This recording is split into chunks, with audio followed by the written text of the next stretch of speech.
আসসালামু আলাইকুম। যারা এসএসসি পরীক্ষা দিয়েছো সবাইকে স্বাগতম। আজকে এই ভিডিওতে দেখবা তোমরা বরিশাল বোর্ডের আহ, বাংলা প্রথম পত্র এমসিকিউ অংশের সমাধান 100% নির্ভুল অংশের সমাধান দেখতে পুরো ভিডিওটি তোমরা দেখতে পারো। আমি কোনো আগন্তুক নেই কবিতায় কবি কার চিরসেনা স্বজন? উত্তর হবে কদম আলী। এটা হলো কি, আমি খ সেটের প্রশ্ন সমাধান করেছি এবং 4টি অপশন না দিয়ে আমি শুধু উত্তরটা তোমাদের জন্য দিয়েছি। শুধুমাত্র উত্তর দেখে তোমরা অন্যান্য সেটগুলো সমাধান করে নিতে পারবা, অর্থাৎ মিলিয়ে নিতে পারবা। তাহলে আমি কোনো আগন্তুক নেই কবিতায় কবি কার চিরসেনা স্বজন? উত্তর কদম আলী। উত্তর কদম আলী। নিচের উদ্দীপকটি পড়ো, 3 ও 4 নং প্রশ্নের উত্তর দাও। সকলের তলে সকলে আমরা, পর থেকে আমরা পরের তরে। আমি শুধু এটুকুই দেখেছি, তবে সেটার উত্তর হবে উদ্দীপকটির সাথে উমর ফারুক কবিতার কোন চরণের সাদৃশ্য দেখা যায়? আমি তোমাদের প্রতিনিধি, শুধু মোর অধিকার নেই।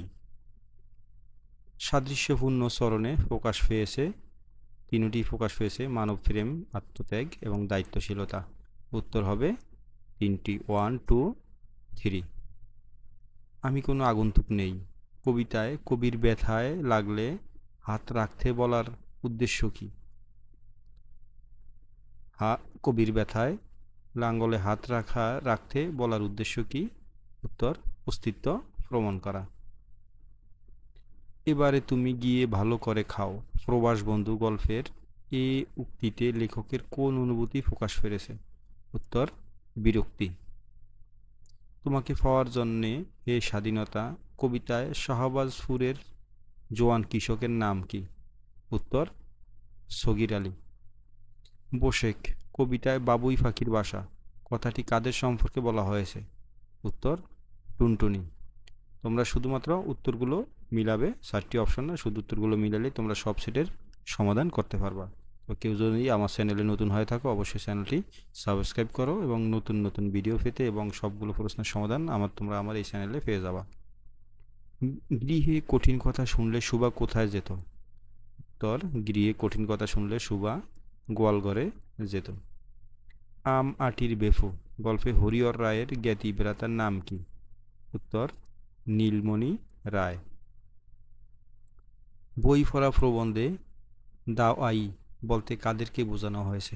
দাওয়াই বলতে শিক্ষাগুরুদেরকে বোঝানো হয়েছে। নিচের উদ্দীপকটি পরে 12 ও 13 প্রশ্নের উত্তর দাও। তরুতলে বসি পান্ত শ্রান্তি করে দূর। পুরোটুকি আমি উঠাই নাই, সেটা হবে উদ্দীপকে তরুর মনোভাব ধারণ করেছে ফুৎফুফকার গল্পের কোন চরিত্র?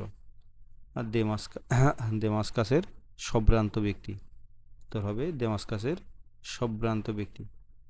ফুৎফুফকার গল্পের সাথে উদ্দীপকটির বৈসাদৃশ্য রয়েছে বদান্যতায়।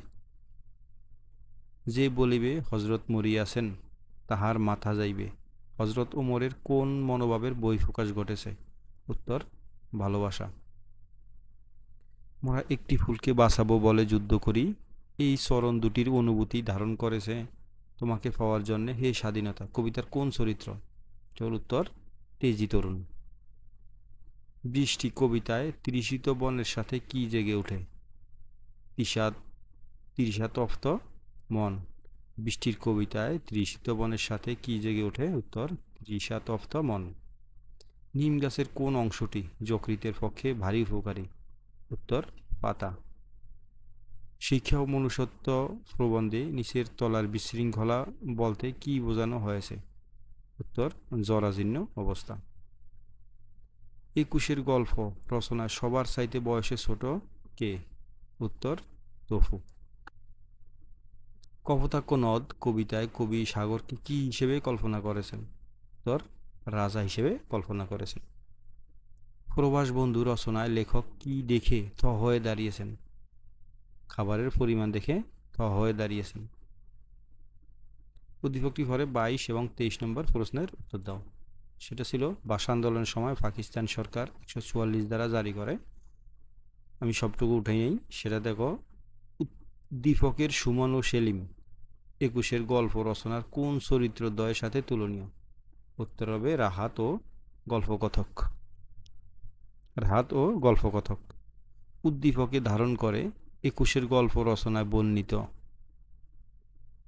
উত্তর হবে তিনটি হবে পাকিস্তানি বাহিনী বর্বরতা, মুক্তিকামী বাঙালির আর্তনাদ, তারুণ্যের আত্মত্যাগ। এটা হবে উত্তর ঘ। 1, 2, 3 এখানকার তিনটি উত্তর। চিন্তার স্বাধীনতা, বুদ্ধির স্বাধীনতা, আত্মপ্রকাশের স্বাধীনতা। স্বাধীনতা যেখানে নেই সেখানে মুক্তি নেই। বাদলের ধারা, ঝরে ঝরঝর, আউশের ক্ষেত জলে ভরভর। পংক্তির বিপরীত ভাব প্রকাশ পেয়েছে নিচের কোন চরণে? উত্তর রৌদ্রদগ্ধ ধানক্ষেত আজ তার স্পর্শ পেতে চায়।